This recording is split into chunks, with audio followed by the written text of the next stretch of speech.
morning, good afternoon, and good evening, wherever you are around the world. We are so excited to have you here with us in our meditation practices. I was just talking with our coach, Anisa, off camera, saying that it's been 2 years since global networking started this great opportunity to really meet incredible women, women that harness the power of meditation in their life, and many times they share it with others. So I don't want to take up very much more time, but I want to introduce our coach, Anisa. She is here with us today, and she's here from Switzerland. And I just want to say such a big welcome. It's been a while since we've seen you, Anisa. So this is your space. So lead us off before I introduce our other two guests today. Thank you so much, Virginia. Thank you for creating not only this meeting, but so many other meetings that you are creating and guiding to give the opportunity to connect. I think that is the most important things, and to create together. I'm Anisa. I'm a meditation teacher and coach, and I'm very humbled to be here. So thank you so much for your invitation.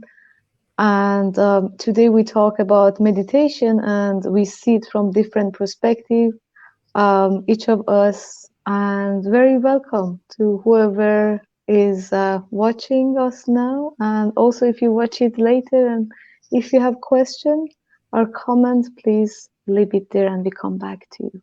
Thank you. Thank you so much, Anisa. And then I would love to introduce the two women that are accompanying us today. One has been with us before. We love what she brings to the table. And then we have a new one today that's joined our meditation practices. Shreya Shetty, welcome. She's with us from India. And like I said before, we've had you before. We love having you in our meditation practice. Welcome. If you could say a few words and introduce to us what you do. Thank you so much, Virginia, for the generous introduction. Good evening, good morning, good afternoon from wherever you all are joining. I'm Shreya Shetty, better known as Elite Woman from India.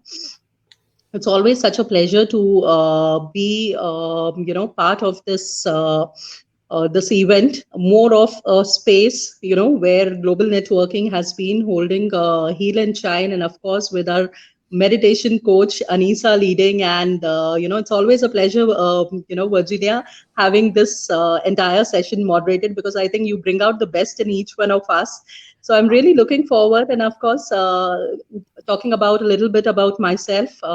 Yes, I'm a human capital investor, wherein I work closely with the youth and the women in the country to harness their potential, to bring out the best version of them through transforming, through education, through building up resilience, basically to make them empowered in all respects, and more so, financially, emotionally, and mentally. And that is where I think I have a number of experiences coming from, meditative practices. So I'm really looking forward to share and learn with all of you here. Thank you. Thank you so much. Thank you so much, Ria. And Thank then you. I would love, thank you. And now I want to introduce from Puerto Rico, also part of our global networking team in Puerto Rico, Cindy Cardona, the Mind Commander. Welcome, Cindy. Hello, thank you so much, Virginia, and the colleagues for the invitation, for having me here. I'm an entrepreneur. I'm also a neuroscience coach. And what I do is that I teach the functioning of the mind. And I always emphasize that I do it in a fun way, because I don't like when people hear science, they say that boring. It is not boring. And I teach all this wisdom to women who are very busy, and that they want to, people or women who wants to learn quick to transform their mindset and accelerate their personal but professional growth as well. So that's what I do, and so happy to share the stage with you today. Thank you so much, Cindy. And the truth is that when we talk about meditation, and a lot of people get very intimidated when we just mention the word, because they think it is difficult, that you have to reach a certain spiritual power or awareness in order to start meditating. And the truth is that we do these practices so they can become easier for you, so you can actually see the benefit. In meditation, healing happens. That is why we call it heal and shine, because no matter what stage of your life you're in, if you actually dedicate the time to meditate, you will continue to see that your mind is calm, you're alert.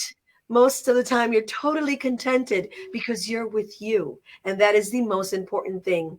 And then it becomes like a laser beam. You're like out there really flourishing and really thinking and allowing your mind, your heart to really focus on what is important.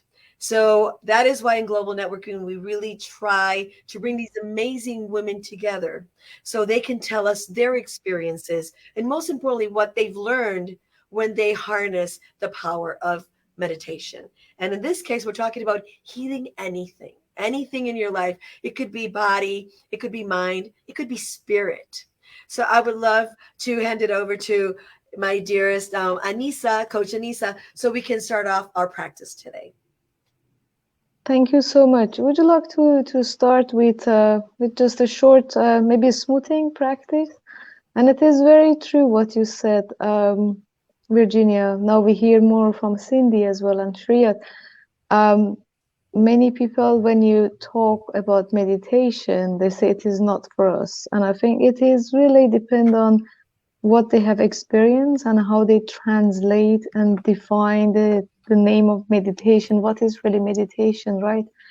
So if we say that meditation is about being present and being connected, so we give some other words and help people to familiarize with the word, then they might accept it better. And also they say sometimes, I don't have time for meditation. So if you're hearing this video and you say that, once you learn to connect, you do not need to see it. So whenever you are in which situation you are, you can start that practice of connection and mindfulness to come back to your heart, to your body, and also listen to your heart and the intuitive voice. So it is about practice, and it is about how you define things. It is not about time and something out of the imagination. Shall we do a very small practice as we talk about To it? start, yeah. So maybe Absolutely. we can do some practice that we even have our eyes open. So I teach that with people who are in meetings usually, and they might get stressed or frustrated. So I ask them to do this very easy practice. So if you'd like to be with me, maybe you'd like to bring your hand to your heart. I think it is something that we can allow ourselves to do it in a meeting. I do it a lot.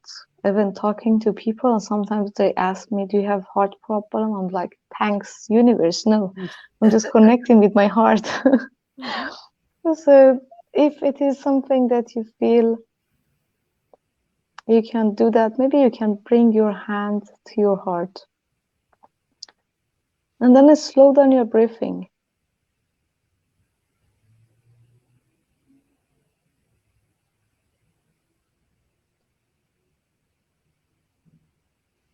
Just slow down as much as it is comfortable for you.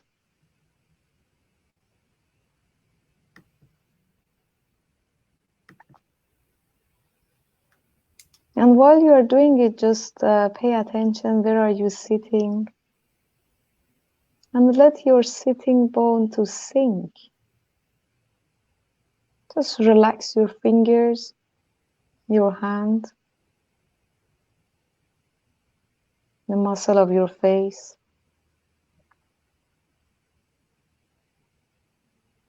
Your feet. Just remind yourself you're in a safe place.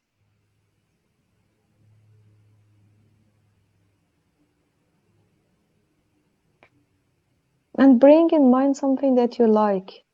If you're in a meeting and you feel that you need more compassion in your conversation, Maybe you can think of something about the person with who you are talking, something good. Maybe you can admire that person in something, or even just remember that person is human being, like me, with needs, with problems. It is very often because we live in a real world, right? We are not sitting the whole time to meditate, and when we live in a world in a real time, sometimes it's difficult to stay calm. So that can really help. And maybe we can slowly come back. So it has been, I think, just 2 minutes. And I really like this practice. I don't know what you think about that. I love it. You know, it gets us now all level. We're all in the same energy right now. And I think this is beautiful. Thank you so much. That's why I always love Coach Anisa when you start something small at the beginning and then, we come as a group and then at the end we do our longer practice. So thank you so much for that. So I'm going to start with Shreya Welcome. because I know that it's late and Shreya is with us. It's 11 something at night and I really appreciate that you're here with us today. So Shreya, would you share with us, because you do all the time and we always learn so much from you, how meditation really impacts the people that you help, but also yourself? Yeah. So I think most of the times, like we said, the word meditation, it really intimidates a lot of people. But I think Anisa, just with that small practice which we started the session, I think she has already proved it that meditation doesn't have to be long hours of you taking out time, and it could be just as simple as observing your breathing pattern. So I think that really helps us calm down in the first place. I think for me personally, meditation or getting into the meditative state, it has been more of calming down, because I think as women we all are juggling all the time with so many roles back at home, taking care of our businesses, being socially active, and building communities and being connected all the time. I think we all put some kind of that pressure is already there, of course, due to various factors. And somewhere, I think as women, we all always try to give our more than what we have, and that is where something I mean, I feel that many women probably might be facing, getting through the burnout stage, but sooner or later they realize it.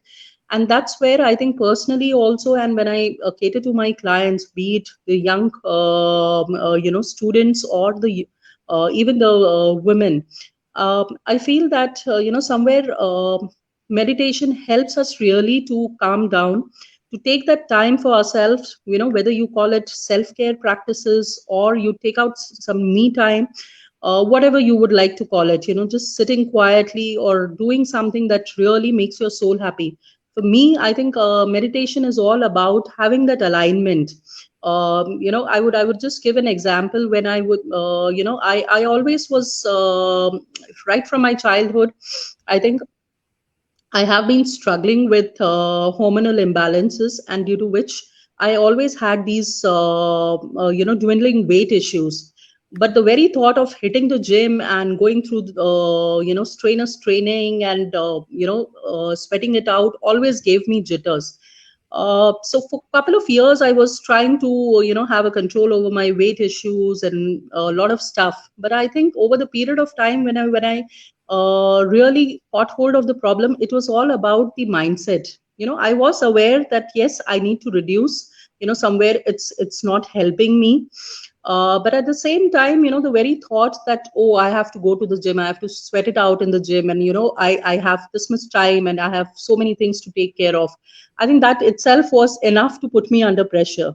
But eventually, when I started meditating, I could realize that yes, I could have a control over my thoughts, over the entire process. And that is where I find that, it brings around a certain alignment. So for me, meditation, being in that meditative state, it is all about, aligning of the mind, body, and the spirit. And that is where, emotionally, of course, before even you get into the process, I think it's very important to get connect with your inner self. And that's what exactly meditation gets you into. And then, overcoming the challenges becomes much more easier, because it's all in your mind. And once you know how to conquer those thoughts, I think you then get into the process organically. You don't have to make a conscious effort. And for me, that itself was quite a winning thing, that I'm able to get myself into, be it healthy eating habits, or hitting the, even if not hitting the gym, but then going out for a walk, maybe being staying closer to the nature. So that really helped me. And I enjoyed my morning walks, and ultimately it helped me to have a control over my weight issues as well. So I think not necessarily meditative is not about just about the spiritual connection. Yes, for many of us, it could be the path of spirituality. Eventually, as you get deeper into the practice, of course, we all would have different experiences. But it could be looked at in a different way also. And for me personally, professionally, it did make a lot of difference. The way I think was putting out myself, either being visible, or talking about empowerment, because unless and until you are empowered within, you would not be able to have the same thing given to others. So I think that really upped the game. And holistically also, it brought about a lot of positive effects. So that has been my experience with meditation. Thank you, Shreya. I love what you said. The fact that we have so many limiting beliefs, we also have so many intrusive thoughts, right? Of things that we think may go right, may not go right. And then there's also that I don't want to do something that I know I have to do. And we find every excuse in the world not to get there. But if you start, like you said, when you started meditating, it was just you and that thought and what you had to get done, and you were able to like just get rid of everything else and focus on what needed to happen.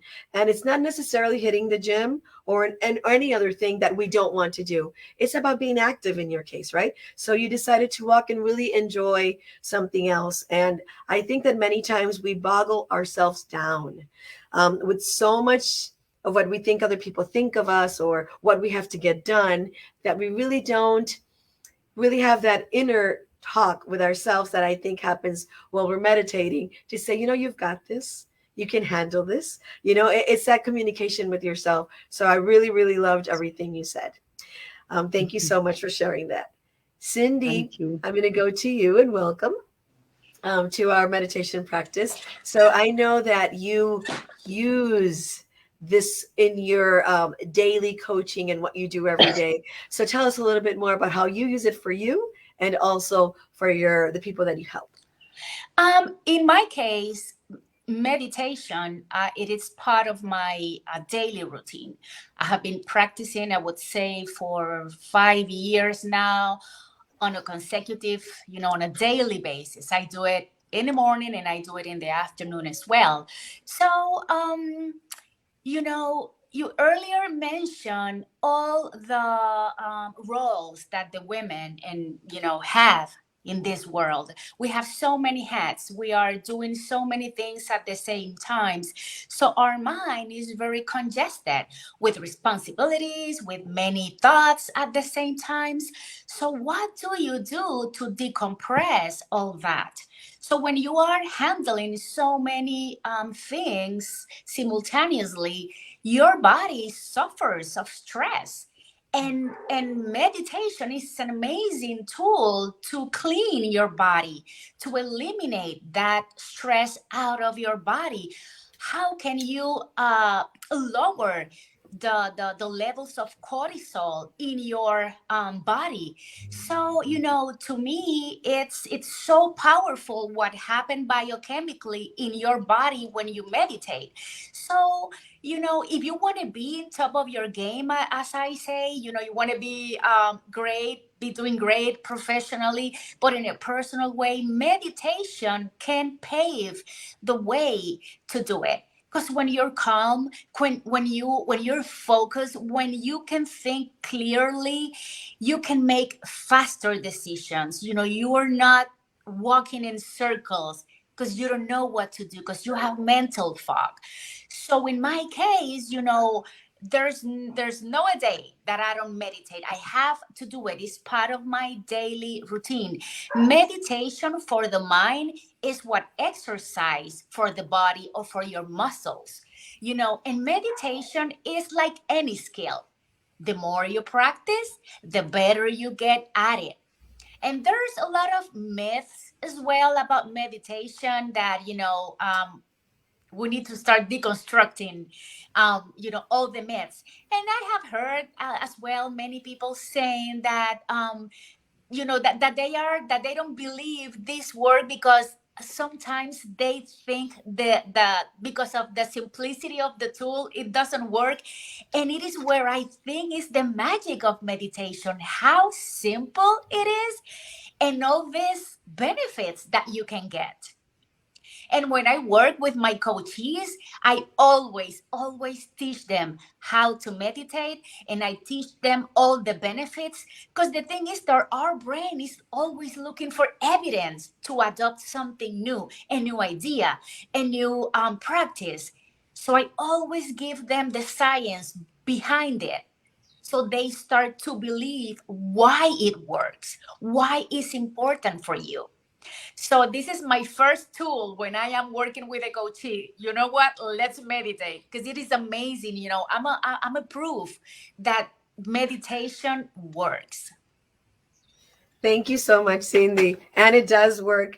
I really love what you said because normally we are everywhere. And like we were talking off camera about all the roles that women have, right? And how we're always trying to be perfect in all those roles. Yep. And I think that leads us to cortisol, and cortisol can definitely lead us to stress. And we know stress is the biggest enemy when it's not managed correctly in our bodies. It brings, it doesn't bring rest. It definitely doesn't allow you to sleep. And then we start to feel ill or we're not feeling 100%. I always remember, and I think that my mother taught me to meditate very young. And I always bring this when I'm with Anisa because I remember her way of getting some rest and not calling it meditation was to put three of her three little kids outside when the stars were out. And it was a really clear night. She would just sit us there and she would tell us, find the shiniest star and tell that star what it is that you want. How do you feel? Talk with that particular star. So we would actually have a competition who could find the shiniest star when we were little. And we would say, we're going to talk to that one. And it would be like 10 minutes of us just really talking to a star. And we felt so connected to that. And many times, I didn't really have a time sensibility because I was very young, but I do know being quiet and really talking with my heart voice, which is what my mom used to call it, like your heart voice. And I would always feel so energized. And I have to say that I still speak with my heart voice. And I still, and on starry nights, I do go and find the shiniest star because it just brings me back to those times. But it also brings me back to having a sense of a good life energy, right? What are we working with? And I think most importantly, having a good attitude towards things, because there's billions of stars in the sky and we choose one. And I think, and that's the important one for me. And I think there are billions of us here, but we're also important. And I think once you link that, right, you realize that meditation is something that we do naturally, that it's really not scary, and that it can definitely heal wherever we're at. So, that was my little experience with meditation. That's why I love these practices, because I think my mom was probably a meditation guru at the time. She didn't know that, but it was her way of really channeling her children's energy and using them for good, helping us really attain. So, yeah, I wanted to share that because I don't know how you felt in your childhood, but I think I've been doing this for very, very, very long. So, yeah. Anisa. I remember always, Virginia, that you're telling those memories, stories from your childhood with your mom. So that is so nice that you have been encouraged to doing it under the form, under a fun form, right? With your mom. So that is really amazing. I remember that actually. Uh, yeah, and you had another one that she encouraged you to also walk on the ground, barefoot without the shoes. Is Yes. it you, right? Yes. Yes. It's funny because as kids growing up, we didn't have a lot of money. My mom was a divorced mom with three children. So I think in order to keep our energy and our spirit light, but also calm. It was her way of really helping us through that process. And that was grounding for us. I didn't know it was called grounding, but at the time, I didn't know there was something behind that. I thought it was just my mom saying, take off your shoes and walk in the dirt. And really, I didn't know that there was something behind that. Now I know. And I have to say that, yes, growing up, I had all these opportunities. It was a mom that really was looking for creative ways to have an outlet for her children's high energy. So definitely, I always share it because it's been part of my life. And I think that if we start incorporating, we call it whatever we want, because we've talked before. I think everybody has mentioned when you say meditation, they're like, oh, no, I can't meditate. And we can all do. We can all do it. Virginia, hearing your story about how you started to practice meditation when you were a little girl without knowing it was meditation brings me this question, and I would love to ask this to Shreya, since she lives in India, and I'm always curious about this. In India, do you guys teach meditation in schools to the kids? And if not in school, at least in home? Is it more normal in India than here? Because I think that, we should teach meditation in schools. Mm-hmm. Yes, like most of us know that, yes, India has been a country where meditation practices have been there since ages. And of course, Mm-hmm. there were in the olden times, there were a lot of schools, which were founded on the very basic foundation of, be it Ayurveda, the ancient science of, understanding your own health, the benefits of having the right kind of food going in, and of course, yogasanas. Yoga also has originated from India, and now it's being practiced worldwide. But I think schools eventually, with the globalization happening, somewhere the competition has taken over. And now again, when we realize that COVID gave us all that eye opener, where we could see that, okay, we need that pause time also to reflect back on our learnings, where we are going and where we are heading.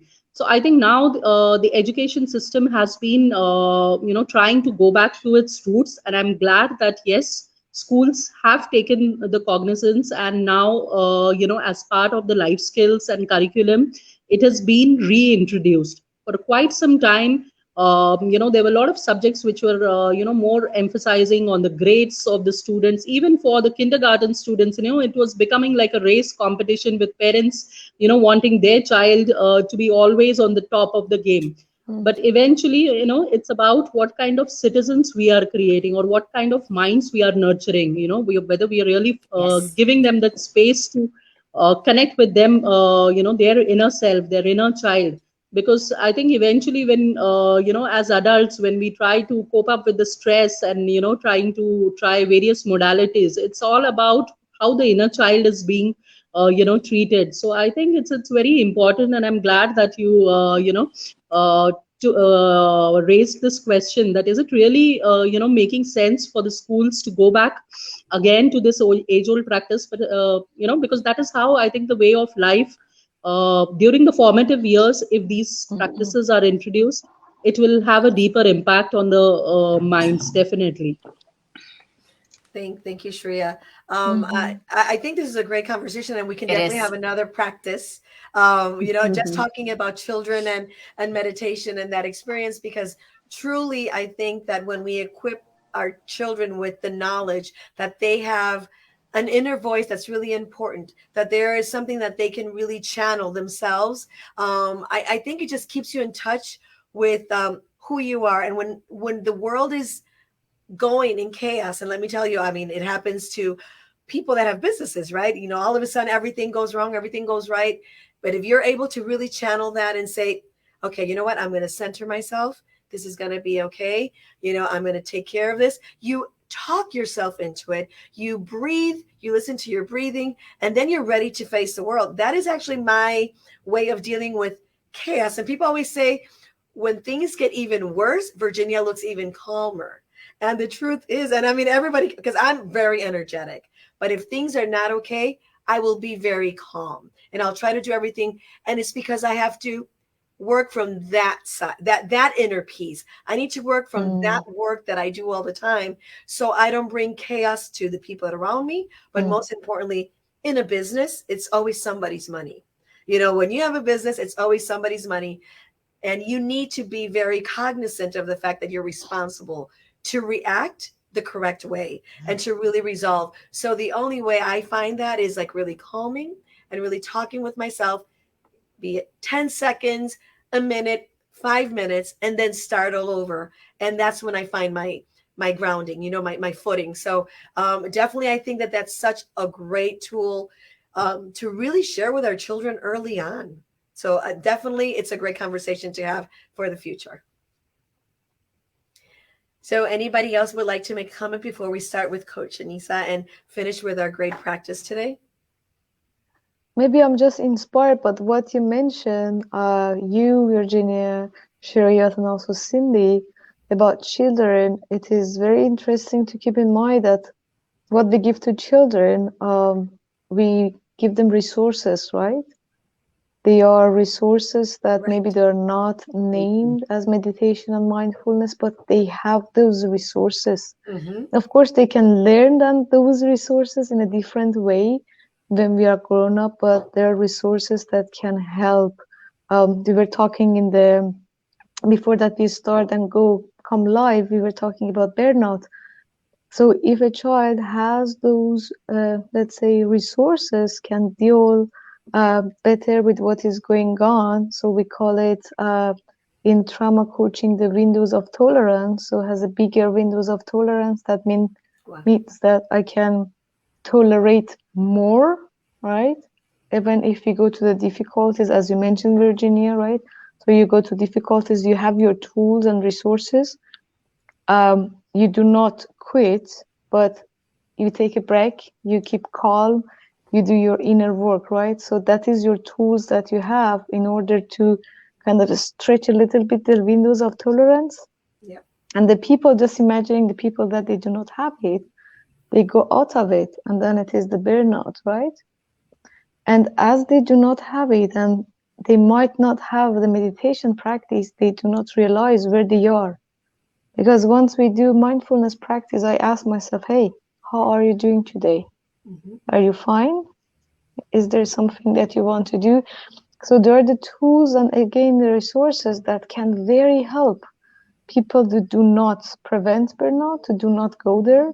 And of course, if they are in burnout and be, of course, as Cindy said, more effective at work, right? In business with that. And if they are in burnout, then help the nervous system and everything to calm down, right? And as Shrita said, what I'm eating, what I'm eating, am I aware what I'm eating, what I'm doing, and how I deal with that stress. So I think the burnout is a very big theme, especially with women, because we forget to take care of ourselves and we want to give and we want to do and we just forget about it. And meditation and mindfulness practice can really help in very different aspects, and that's a magic. That's a healing, right? So I just wanted to bring that message as well because I know many people are going through that. Definitely. Thank you so much for sharing that. And while I was hearing you, I read very recently um, how we are so connected via social media and so on, but this is the loneliest we've ever felt. Mm. You know, people are connected everywhere, but then they're really lonely. And I think that when you find that voice, when you're okay with you, when you're able to really communicate and really work with your mindfulness and your inner workings, whatever is going on, I think that you don't feel that lonely. But when you don't really like to take the time to really connect with yourself, that is when you feel even lonelier. I like I said, I can be in chaos and be with me and be at peace. But I know that let me fix this. But I know that a lot of people are in chaos and they just feel really, really lonely. Or they can be with a room full of friends and they just don't feel that anybody gets them. So I think you have to get yourself first. You really have to use these resources first for you, to really feel yourself and in any situation. So yeah, thank you so much, Coach Anisa, for sharing that. Thank you, Virginia. Thank you. And what you mentioned again inspired me to add something else about being lonely or being alone, that there are two different Mhm. things, and finding community, right? Just being here and sharing, I think it's something that inspires us, calm our nervous system, and make us happy. It is Yes, very simple. We are coming from different parts of the world, and it makes us happy. So another things that can really be helpful for people that they think, okay, my heart is just sore and I need someone, it's finding a community because that can really help with trauma of burnout, right? A stress. Of course, a community that you can share, a community which is meaningful to you and you yes, can be vulnerable, right? Not a community that you're afraid to go or talk. Community that can really resonate to you. agree. I love that. And so we're a community of four today, but I know it's a community of thousands, millions out there. We're already at the 36th minute. So I want to be very respectful of your time and your challenges today, Coach Anisa, that I know are going to get much better. So how about if we start with our practice so we can respect your time and everybody's time? Sure. Would you like to add anything, Cindy, Shreya? I think just before we wrap up our session, Anisa, what you spoke, of course, with so many different experiences being shared here in the forum. I think I was just reading lately, I picked up this book, Eight Ways to Find Love by Jay Shetty. And he has beautifully given this meditation for, finding, it of course starts with meditating for solitude. I think as human beings, our greatest fear is being left alone, Hmm. and but it is so beautifully explained. I think that is another facet of meditation, that there is a difference between loneliness and finding solitude. And when you understand that, the difference definitely gets you deeply grounded, and that of course sets the ground for finding your energies being balanced or attracting your kind of tribe. I think we all here, are into community building, and we are networking, we are connected all the time. So I think that comes us because of the fact that somewhere, meditation has been an integral part, and it has been beautifully explained. So it just, I thought I would share this because I was reading through the book, and it really, intrigued me that yes, meditation could be for, compatibility, also for building relationships as well, or somewhere there are a lot of times, couples who undergo a lot of conflicts. So it does definitely help you in various aspects, not just for your personal effectiveness, but also to keep up that space, sacred space of having the right kind of relationships as Mhm. well.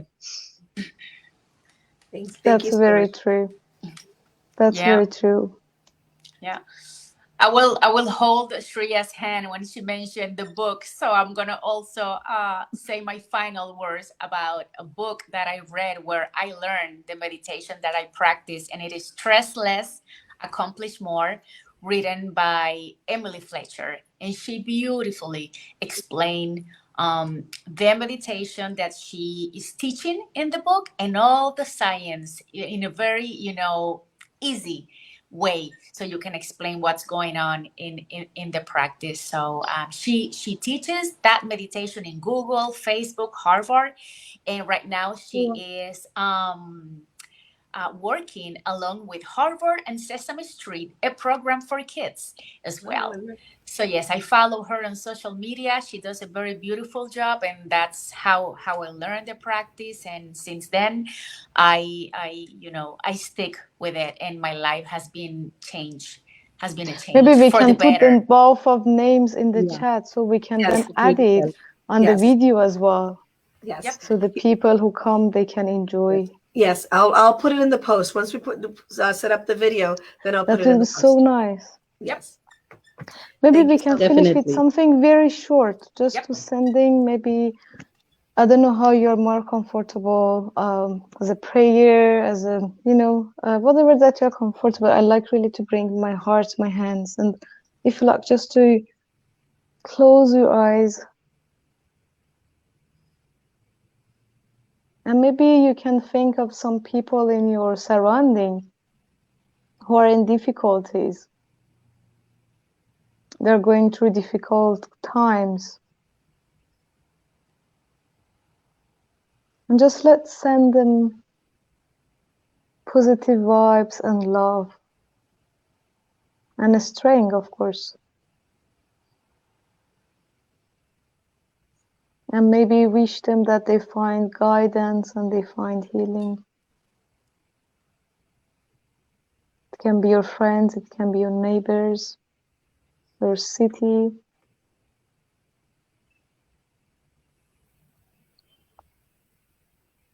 I think it's so important to include others because we talk about community, so include others in our good wishes.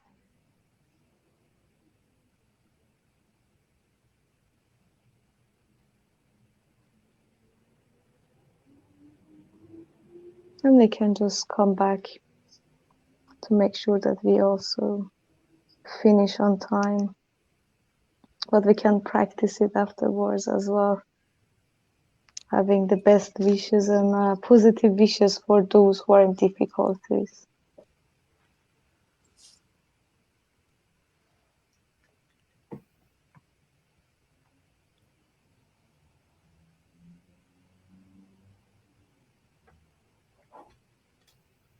To find guidance, to find healing, whatever they need in this time, right? They might need different things. Thank you, everyone. We can continue with our practice after the Beautiful. session. Thank you so much. It has been, I always love these practices. We have to make sure that we do them every month. And I love the fact that Cindy and Shreya were here. Thank you so much. And Anisa, thank you for always being so generous. So generous with your Thank you. time. Thank you for being kind and inviting me. We love it. We love it. So definitely we'll be meeting again very soon. I hope that you Yes, continue to practice. Big hugs for you, Shreya. And I'm going to see you next time I go to India for sure. Cindy, absolutely. I look forward. yes. And Anisa, thank you. I know that this is Thank an you so effort today. much. Thank you so much. Thank you And I'm so feeling better much. actually. That is good. Thank you. thank you. Thank Bye you. bye, everyone. Bye bye. Good Bye. night.